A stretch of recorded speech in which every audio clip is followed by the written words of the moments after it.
Weekend curfew ಎರಡನೇ ದಿನವಾದ ರವಿವಾರ ಗೋಕರ್ಣದಲ್ಲಿ ಅಗತ್ಯ ವಸ್ತುಗಳ ಅಂಗಡಿಗಳು ತೆರೆದಿದ್ದರೆ ಉಳಿದ ಅಂಗಡಿಗಳು ಮುಚ್ಚಿದ್ದವು.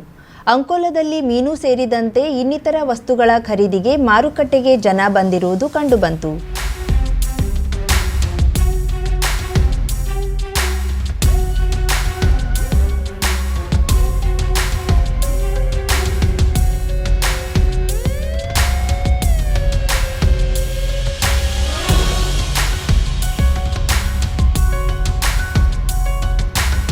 ಗೋಕರ್ಣದಲ್ಲಿ ಪ್ರವಾಸಿಗರ ಆಗಮನ ನಿರಂತರವಾಗಿದ್ದು, ಅಯ್ಯಪ್ಪ ಮಾಲಾಧಾರಿಗಳು ಅಧಿಕ ಸಂಖ್ಯೆಯಲ್ಲಿದ್ದು ದೇವಾಲಯ, ಕಡಲ ತೀರಗಳಿಗೆ ಭೇಟಿ ನೀಡಿ ತೆರಳುತ್ತಿರುವ ದೃಶ್ಯ ಸಾಮಾನ್ಯವಾಗಿದ್ದರೆ ಸ್ಥಳೀಯ ಜನರ ಓಡಾಟ ಕಡಿಮೆಯಾಗಿತ್ತು.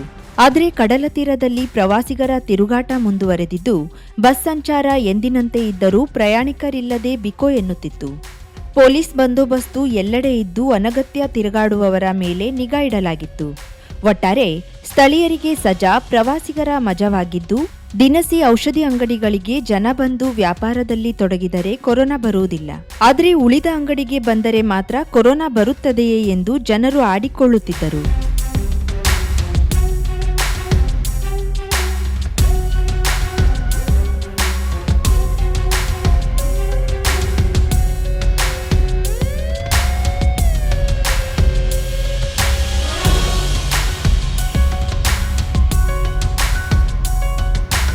ಇನ್ನು ಅಂಕೋಲದಲ್ಲಿ ಮತ್ತೆ ಕೋವಿಡ್ ಪರೀಕ್ಷೆ ಮಾರುಕಟ್ಟೆಯಲ್ಲಿ ಪ್ರಾರಂಭಿಸಲಾಗಿದೆ. ಪುರಸಭೆ ಆವರಣದಲ್ಲಿ ಪುರಸಭಾ ಸಿಬ್ಬಂದಿಗಳಿಗೆ ಮತ್ತು ಮಾರಾಟಗಾರರಿಗೆ ಕೋವಿಡ್ ಪರೀಕ್ಷೆ ಮಾಡಲಾಗುತ್ತಿದೆ. ಇನ್ನು ಮಾರುಕಟ್ಟೆಯಲ್ಲಿ ಮೀನು ಖರೀದಿ ಎಂದಿನಂತೆ ಕಂಡುಬಂತು.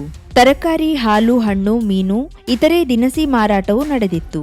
ಕೆಲವೆಡೆ ಕೋವಿಡ್ ಪರೀಕ್ಷೆ ಬೇಡ ಎಂದು ಜನ ಮೂಗು ಮುರಿದು ಹೋಗುತ್ತಿರುವುದು ಕಂಡುಬಂದಿದೆ. ಮತ್ತೊಂದೆಡೆ ಮಾರುಕಟ್ಟೆಗೆ ಮಾಸ್ಕ್ ಧರಿಸದೆ ಬಂದವರಿಗೆ ಪೊಲೀಸರು ದಂಡ ವಿಧಿಸುವುದು ಮುಂದುವರೆಸಿದ್ದಾರೆ.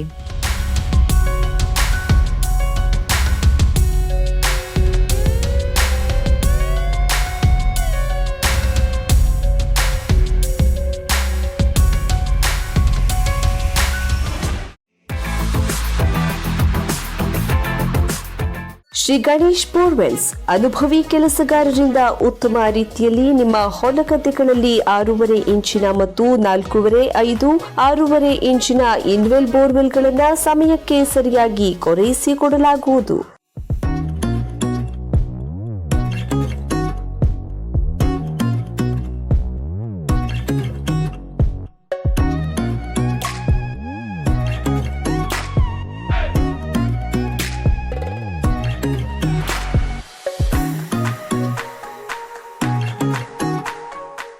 ಸಂಪರ್ಕಿಸಿ ಶ್ರೀ ಗಣೇಶ್ ಬೋರ್ವೆಲ್ಸ್, ಬಳ್ಕೂರು, ಹೊನ್ನವರ ತಾಲೂಕು ಮತ್ತು ಭಟ್ಕಳ.